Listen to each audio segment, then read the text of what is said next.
Welcome back to 365 Sports. And look, we're going to do some cross-promotion from here on out. The triple option, in case you have not seen it, is my show that I do every Monday through Thursday from 1 to 2 p.m.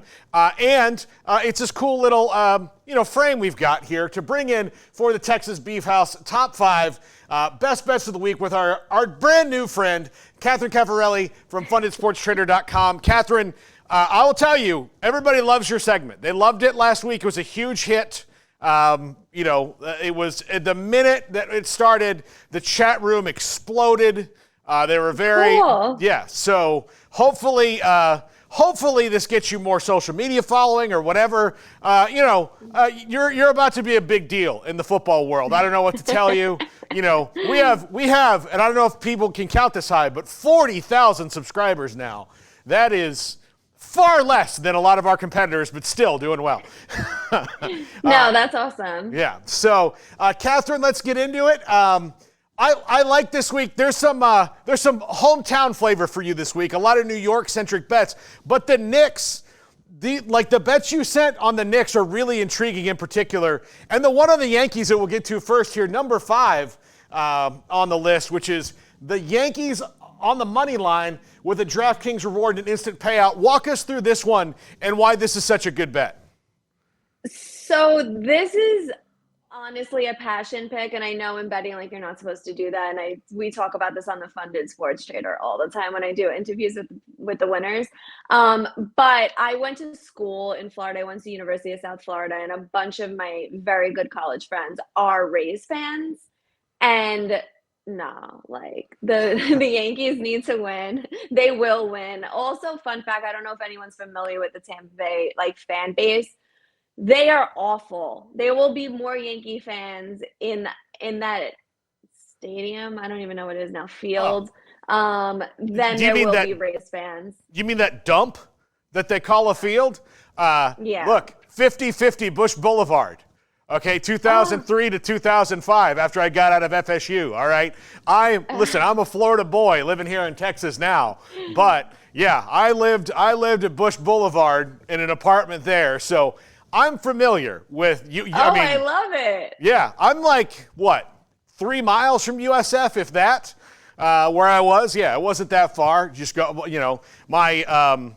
my best friend's now wife, she was going to USF when we were living there. So, yeah, I've been to USF many times. I've been to many Rays games. Now, I'm a Red Sox fan. This is where you and I will conflict, obviously. So I can't wait for your Yankees-Red Sox bets. We'll have some fun. But one thing I think Yankees and Red Sox fans can agree on is that the Rays are trash.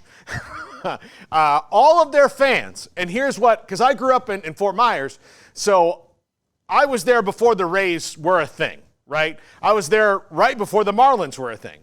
Every single Rays fan has I don't want to say every single, but a large majority of them have a Yankees jersey in their closet that as soon as things turn the other way, will be like, I've been repping the Yankees since 2000, whenever. That's what they do. So, yeah, no, I'm with you on this one. And plus, this is not their fault. This is the city and the ownership and all that. But that place they play in is an absolute hole of a dump, of a dumpster, of a toilet. It's awful. It's not a place that people should be playing professional sports or singing songs or doing anything, really.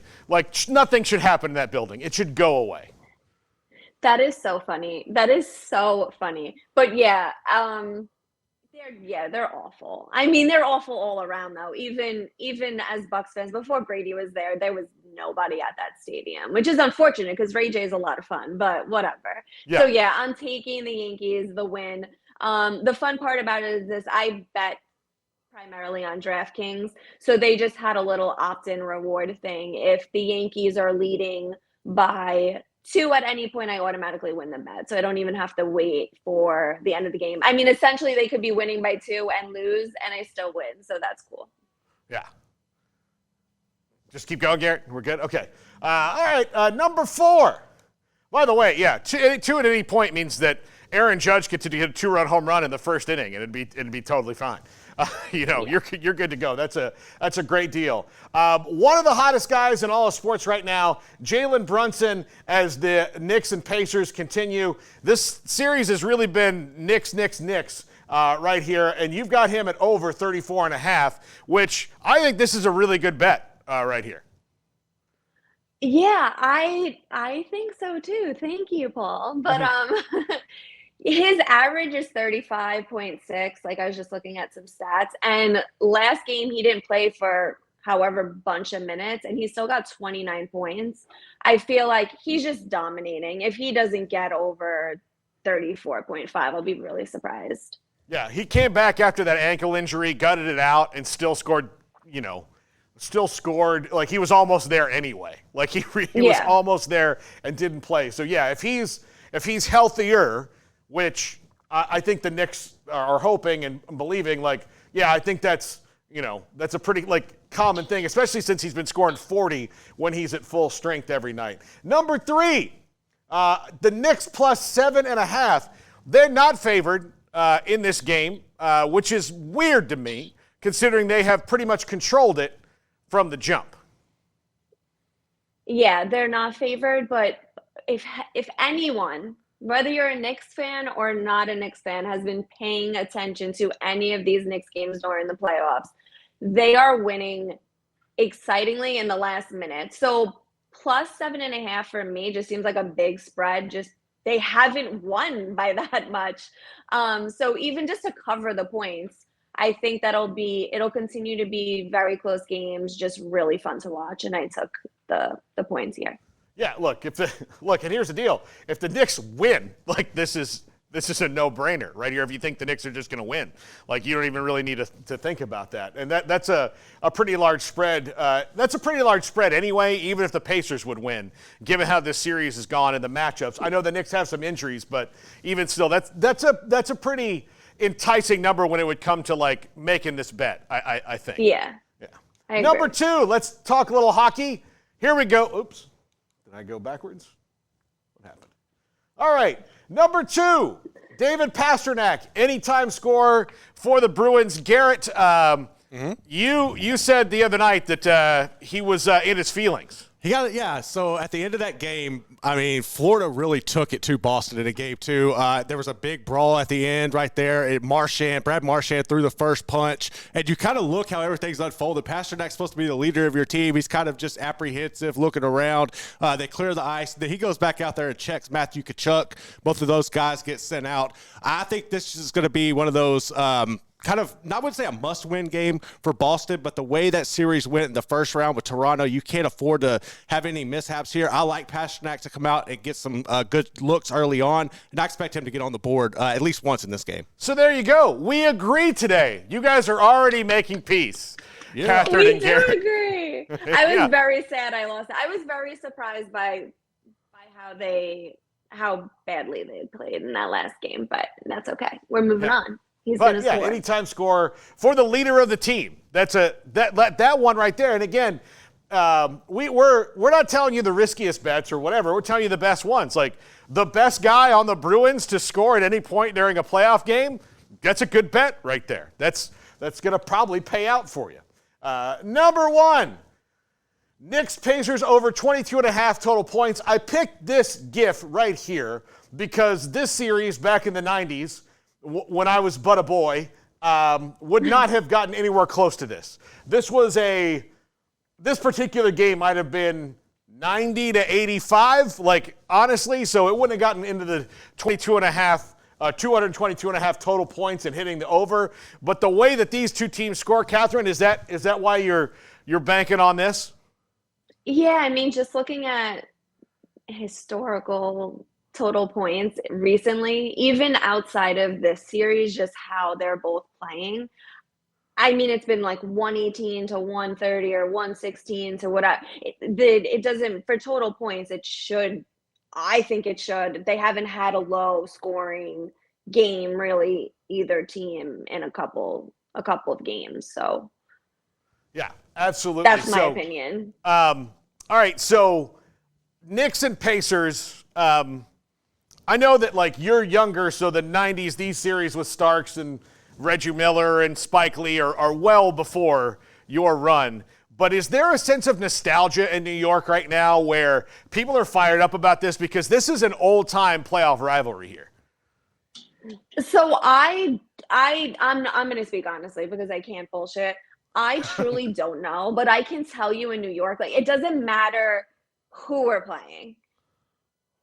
The Knicks are winning, and that is all that anybody cares about. Between the Knicks and the Rangers right now, New York is on fire. Yeah. And I'm really hoping if the Celtics and the Bruins pull it off, and that's who we play next, I think that's who we're supposed to be playing next in both of those, it's going to be like New York might be on fire. It's going to be insane because that's a rivalry in itself. Like you said, you're a Red Sox fan, you know that. Look, I'll tell you, and I'm like, the Red Sox are my only team from Boston. That just happened because I grew up in Fort Myers, and that's where they train, as you know.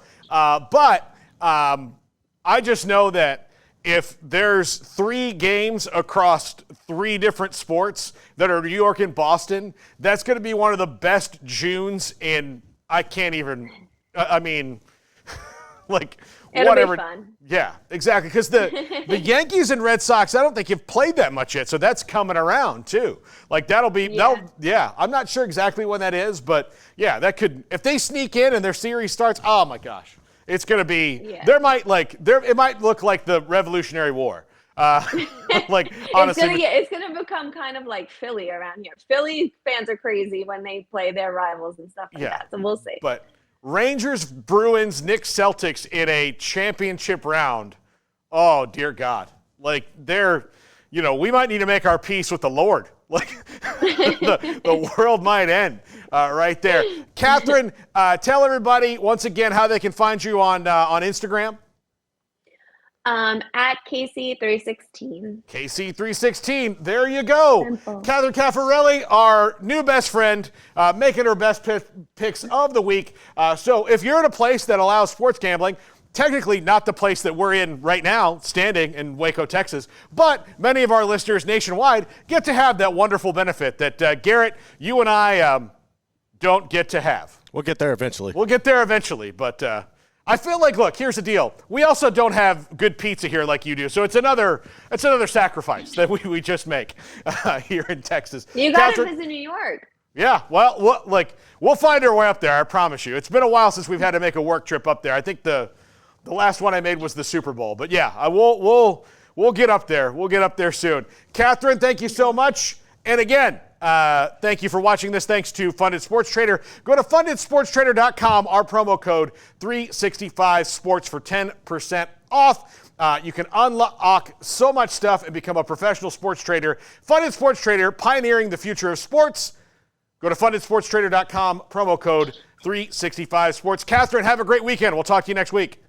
Thank you, Paul. Thank you, Garrett. All right, we're wrapping it up right after this.